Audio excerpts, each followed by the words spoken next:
అందరికీ నమస్కారం. ఈరోజు మన ఛానల్లో ఈ 2024వ సంవత్సరంలో జూలై 17 బుధవారం రోజు జరుపుకునేటువంటి తొలి ఏకాదశి పండుగ పూజా విధానం, అలాగే ఆ రోజు ఉపవాసం ఎలా ఆచరించాలి, నైవేద్యంగా ఏమి సమర్పించాలి, ఈరోజు చేయవలసిన పనులు, చేయకూడని పనులు ఏంటో ఈరోజు మనం ఈ వీడియో ద్వారా తెలుసుకుందాం. ఎక్కడా స్కిప్ చేయకుండా పూర్తి వీడియోను చూసేయండి.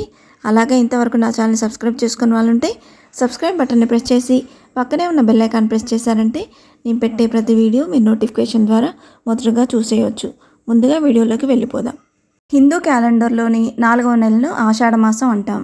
ఈ మాసం పూజా కార్యక్రమాలకు ప్రసిద్ధి. ఈ నెలలో వచ్చే ఏకాదశి తొలి ఏకాదశిగా, ఆషాఢ శుద్ధ ఏకాదశిగా పిలుస్తాం.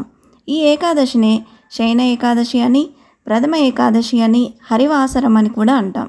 తొలి ఏకాదశి రోజున శ్రీ మహావిష్ణువు శేషపాన్పై శయనిస్తాడని, అందుకనే ఈ ఏకాదశిని శయన ఏకాదశి అంటామని పురాణాలు చెప్తున్నాయి. తొలి ఏకాదశి నుంచి సూర్యుడు ఉత్తర దిశ నుండి దక్షిణ దిశకు వాళ్తున్నట్టు కనిపిస్తాడు. అంతేగాక చాతుర్మాస వ్రతం కూడా ఈ రోజు నుండే ప్రారంభిస్తారు. ఈరోజు పూజ ఎలా చేయాలో ఇప్పుడు తెలుసుకుందాం. ఆషాఢ మాస తొలి ఏకాదశి రోజున సూర్యోదయానికి ముందే నిద్రలేచి శుచిగా స్నానం ఆచరించి శ్రీహరిని నియమనిష్టలతో పూజించాలి. ముందుగా పూజ గదిని శుభ్రం చేసుకొని విష్ణుమూర్తి ప్రతిమకు లేదా పటానికి పసుపు కుంకుమలు పెట్టి పుష్పాలతో అలంకరించుకోవాలి. స్వామివారికి నైవేద్యంగా పేలాల పిండి అంటే మొక్కజొన్న పేలాలను పొడిగా చేసి అందులో బెల్లం కలిపి దేవుడికి నైవేద్యంగా సమర్పించాలి. ఇది కాకపోతే ఆ విష్ణువుకి ఎంతో ఇష్టమైనటువంటి చక్కెర పొంగల్ని, అలాగే తులసి దళాలను నైవేద్యాలుగా సమర్పించాలి. తులసి దళాలను ఎట్టి పరిస్థితుల్లోనూ తొలి ఏకాదశి రోజు తెంపకూడదు. కాబట్టి ముందు రోజు తులసి దళాన్ని సిద్ధం చేసుకొని ఏకాదశి రోజున కృష్ణుడికి ధూపం, దీపం, తులసి పత్రాలతో పూజ చేస్తే చాలా మంచిది. తర్వాత విష్ణు సహస్రనామాలను చదువుకోవాలి.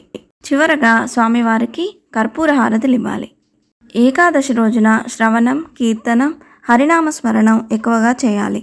ఈరోజు చేసే ఉపవాసం, జాగరణ విశిష్ట ఫలితాలనిస్తాయని పండితులు చెప్తున్నారు. ఏకాదశి రోజున పూజ చేసినా చేయకపోయినా మాంసము, చేపలు, గుడ్లు, పుట్టగొడుగులు, మద్యం, ఉల్లిపాయ, వెల్లుల్లి, మత్తు పదార్థాలకు దూరంగా ఉండడం మంచిది. ఏకాదశిని చేసిన వారు మర్నాడు ద్వాదశి రోజు ఉదయమే స్నానం చేసి విష్ణుమూర్తికి పూజ చేసిన తర్వాతనే ఉపవాస నియమాన్ని విడిచిపెట్టాలి. ఏకాదశిని చేసేవారు పండ్లు, పాలు, డ్రై ఫ్రూట్స్, కందమూలాలు, సగ్గుబియ్యం, సామలతో చేసిన వంటలు తినవచ్చు. ఏకాదశి ఉపవాసం చేసేవారు ధాన్యాలు, పప్పులు, శనగలు, మొక్కజొన్న, గోకరకాయ, చిక్కుడుకాయ, బఠానీలను ఆహార పదార్థాలుగా తీసుకోకూడదు. ముఖ్యంగా ఈరోజు వెంట్రుకలు కత్తిరించుకోకూడదు. అలాగే ఎక్కువగా మాట్లాడకూడదు. అసలు మాట్లాడడం మొదలు పెడితే మాట్లాడకూడని మాటలు కూడా మాట్లాడాల్సి వస్తుంది. అందుకే ఈరోజు ఎక్కువగా మాట్లాడకపోవడమే మంచిది. ముఖ్యంగా ఈ వ్రతం పాటించేవారు వీలైనంత ఎక్కువగా దాన ధర్మాలు చేయాలి. ఏకాదశి రోజున చేసే జాగరణలో విష్ణు సహస్రనామ పారాయణం చేయాలి. విష్ణుమూర్తికి సంబంధించిన భాగవతాన్ని చదువుకోవాలి. ముఖ్యంగా ఏకాదశి వ్రతం ఆచరించేవారు మంచంపై పడుకోరాదు. ఏకాదశి రోజున ఆవుల్ని పూజిస్తే ఎంతో మంచిదని పండితులు చెబుతున్నారు. ఏకాదశి నాడు పేలాల పిండిని తప్పక తినాలంటారు పెద్దలు. పేలాలు పితృదేవతలకు ఎంతో ఇష్టమైనవి.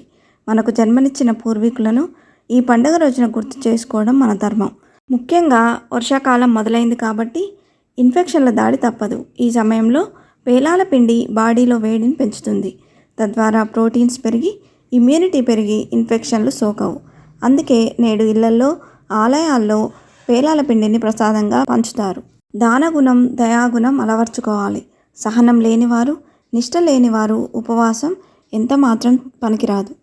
ఈ రోజున శ్రీ మహావిష్ణువును పూజించి ఉపవాసం, జాగరణ పాటించే వారికి జీవితంలో ఆటంకాలు తొలగిపోయి సిరి సంపలు కలుగుతాయని, తెలిసి తెలియక చేసిన పాపాలు నశిస్తాయని శాస్త్రాలు చెప్తున్నాయి. ఇంతే ఫ్రెండ్స్, ఈ వీడియో మీకు నచ్చిందని ఆశిస్తున్నాను. ఇలాంటి ఇంట్రెస్టింగ్ వీడియోస్ కోసం please subscribe my channel and press the bell icon. అలాగే లైక్ చేయండి, షేర్ చేయండి. మీకు ఏమైనా సందేహం ఉంటే నా కమెంట్ బాక్స్లో పోస్ట్ చేయండి. Thanks for watching.